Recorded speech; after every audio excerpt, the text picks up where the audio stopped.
सबको यथोचित मेरा प्रणाम व आशीर्वाद पहुँचे। आगे आज हम स्वतंत्रता संग्राम सेनानियों की स्मृति में श्री हर्ष द्विवेदी कला मंच द्वारा आयोजित तिलक करो इस मिट्टी से कार्यक्रम को मूर्त देने के आखिरी चरण में पहुंच चुके हैं। भारत कभी गुलाम नहीं था, हर समय आजाद था, लेकिन विदेशी फिरंगियों ने हम भारतीयों के बीच में मानसिक गुलामी का बीज बो दिया था। 1607 में सूरत में अंग्रेजों को कोठी बनाने के लिए जहांगीर ने इजाजत दे दी थी। वहीं से हमारे पूर्वजों ने भयानक भूल की थी। हमारा देश ऐसे वीरों का देश है जहां राणा प्रताप जैसा, जिनका कल पुण्यतिथि मनाया गया, अगर वो तलवार चलाते थे तो योद्धा सहित घोड़ा को एक बार में काट देते थे। और 207 किलो उनका कवच भाला लेकर के तलवार लेके वजन होता था। उनका वजन 110 किलो था और 5.5 फुट 6.5 फुट लंबे होते। ऐसे वीरों की धरती है। समय था कि हमारे देश में 606 से 612 का जो शासन काल था महाराज हर्ष का, वो राष्ट्रीय एकता, राजनीतिक एकता का स्वरूप था। उसके बाद धीरे धीरे गिरावट आने लगी और 612 के बाद सही इतिहास का जो मिलता तो है, लेकिन वो रूप जो राजनीतिक स्वरूप भारत का था वो धीरे धीरे धूमिल होते गया। और 712 में रावण के युद्ध के बाद तो जो होना शुरू हुआ वो दुर्गति इतिहास के पढ़ने से सबको मिल जाएगी, पता चल जाएगा। हमारे देश में ऐसे योद्धा पैदा हुए। एक बार वियतनामियों से लोगों ने पूछा कि अमेरिका जैसे बड़ी हस्ती से आप लोग क्यों नहीं हारे, क्या बात था कि उतनी बड़ी हस्ती आप लोगों से हार मान के भाग गया। तब वियतनामी बोला कि मित्र, भारत में एक राजा था, वो कभी युद्ध में हारा ही नहीं और उसी के चरित्र का अनुशीलन करके हम लोग अमेरिका से हर समय लड़ते रहे। हम हल जोत रहे थे तो कंधे पर बंदूक लटकी रहती थी। अमेरिकी विमान उड़ता था, जमीन से हम लोग निशाना बना देते थे। लास्ट में अमेरिका भाग गया। वही उसी देश के राष्ट्राध्यक्ष एक बार भारत में आए, दिल्ली जहां उन लोग का शहर रुके, फिर कहे कि हम राणा प्रताप की समाधि देखना है। लोग ले गए। उन्होंने अपने रुमाल से वहां समाधि के आसपास की मिट्टी को बटोर करके रुमाले बांध के ब्रिटिश लोगों ने पूछा कि क्या करेंगे। कहा कि इस मिट्टी को अपने देश की और मिट्टी में मिला करके चारों तरफ छिड़कवा देंगे पूरे देश में कि राणा जैसे वीर मेरे देश में पैदा होंगे। क्या बात है? महारानी लक्ष्मीबाई है, चमक उठी 57 की। वह तलवार पुरानी थी, बुंदेले हर बोलों की हमने सुनी कहानी थी। खूब लड़ी मर्दानी, वह तो रानी झांसी वाली रानी थी। नाना के संग पढ़ती थी, वो नाना के संग खेली थी। लक्ष्मीबाई नाम पिता की वह संतान अकेली थी।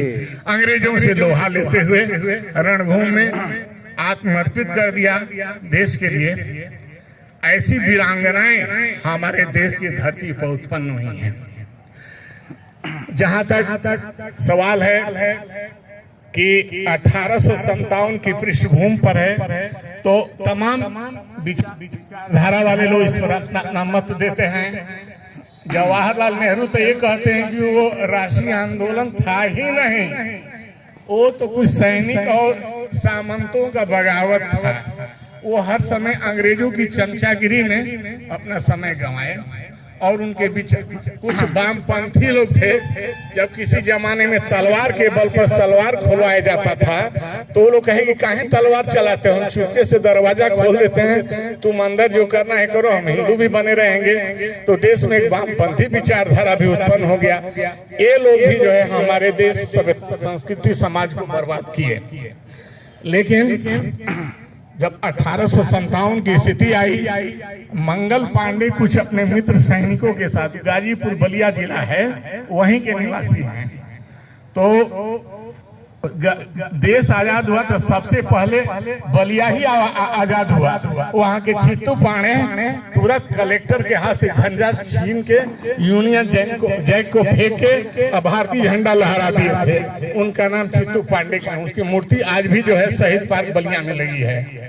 तो मंगल पांडे अपने मित्र सैनिकों के साथ रास्ता पकड़े रहे थे। साइड में तवाइफों का मोहल्ला था। अंदर से चूड़ी की खनकार आई, कहे कि अरे मर्दों, अब तुम ये चूड़ियां पहनो और तलवार लेके हम लोग फिरंगियों से लोहा लेंगे।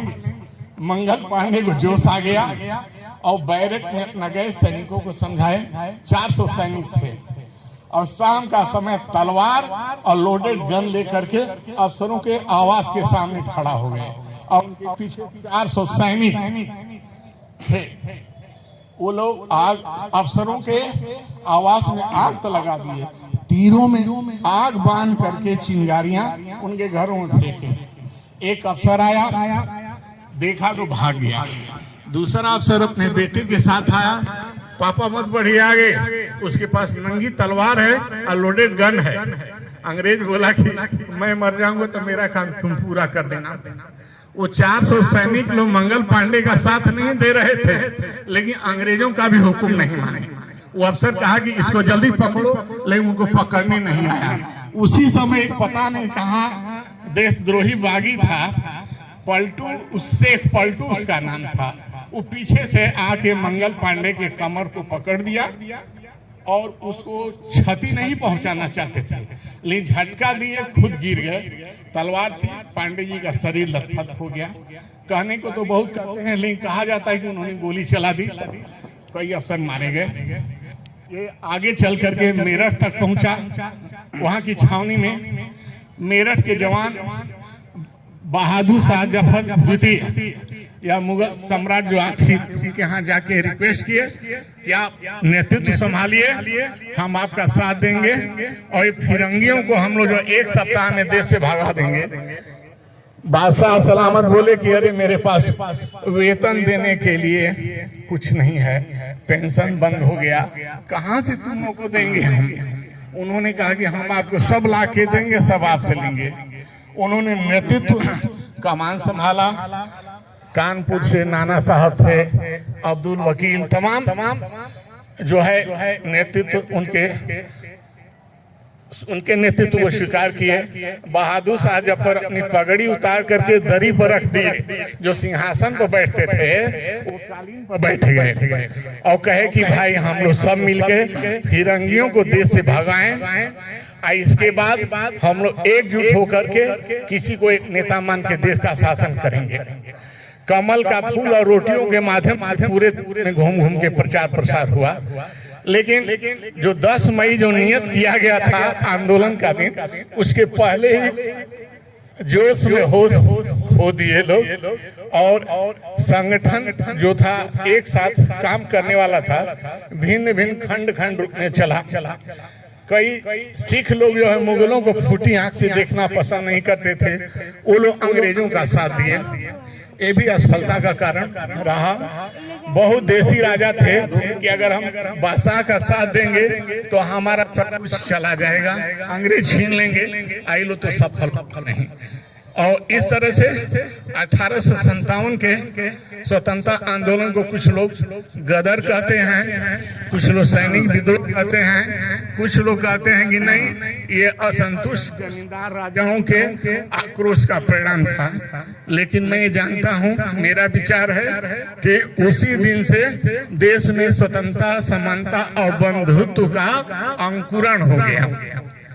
और ये धरती यही कहने लगी कि भारत माता मांगेली मंगनवा न हो, गंगा मैया तोहरे द्वार अब दुनो दिन सास ललनवा न हो, धरती पुकार। तो ये धरती जो है मांग करने लगी देश के अमर सपूतों से। और आज हम जो आंदोलन का स्वरूप उसको अभी अपने मन में संजोए रहे हैं, उसके परिणाम जो आए उसको समझें। उस समय देखिए 1857 के गदर को दबाने के लिए दिल्ली में लॉर्ड ब्राउन को भेजा गया था। गालिब साहब के भाई को ब्राउन ने गोली से उड़ा दिया। गालिब साहब को पकड़ के ले गए लोग, तो लॉर्ड ब्राउन पूछा कि तुम गालिब हो? हाँ हुजूर। क्या तुम मुसलमान हो? ना हुजूर, आधा है। तो ब्राउन बोला कि आधा पूरा क्या होता है? मुसलमान तो पूरा होता है चाहे नहीं होता है। ना हुजूर, मैं दारू पीता हूँ, सुअर नहीं खाता हूँ। गाली साहब कहा ये तो स्वतंत्र मस्तिष्क का आदमी, इसको छोड़ दो। ये सब तमाम चीजें आई। गालिब को पता भी नहीं चला कि हम कैसे गिरफ्तार हुए। इस पर उन्होंने इस आंदोलन से गालिब साहब इतना प्रभावित हुए कि 12 साल में मात्र 12 ही गजल लिख पाए, नहीं तो हर सप्ताह में दर्जनों गजल उनकी चल जाती थी। तो आगे उस आंदोलन को बढ़ाए हमारे लोगों ने, और 1947 तक ये आंदोलन चला। देश के तमाम बुद्धिजीवी और श्रमजीवी इस आंदोलन को आगे बढ़ाते रहे, और उस आंदोलन की जो दीप है आज भी हम लोग जलाते रहे, ताकि 1885 में जो कुछ अभी गद्दारों की जमात की लाइन है, उनके वंशज अभी देश को तोड़ने में लगे हुए हैं। वो कभी नहीं चाहते कि भारत में स्थिरता रहे। कुछ न कुछ कभी पहलवान आंदोलन चला देंगे, कभी किसान आंदोलन चला देंगे, तो कभी केरल प्रांत का युवतियों का व्यवस्था को जो है दिखा देंगे। तो इन सब चीजों से हमको बचना होगा, अपने सभ्यता संस्कृति समाज की रक्षा करनी होगी।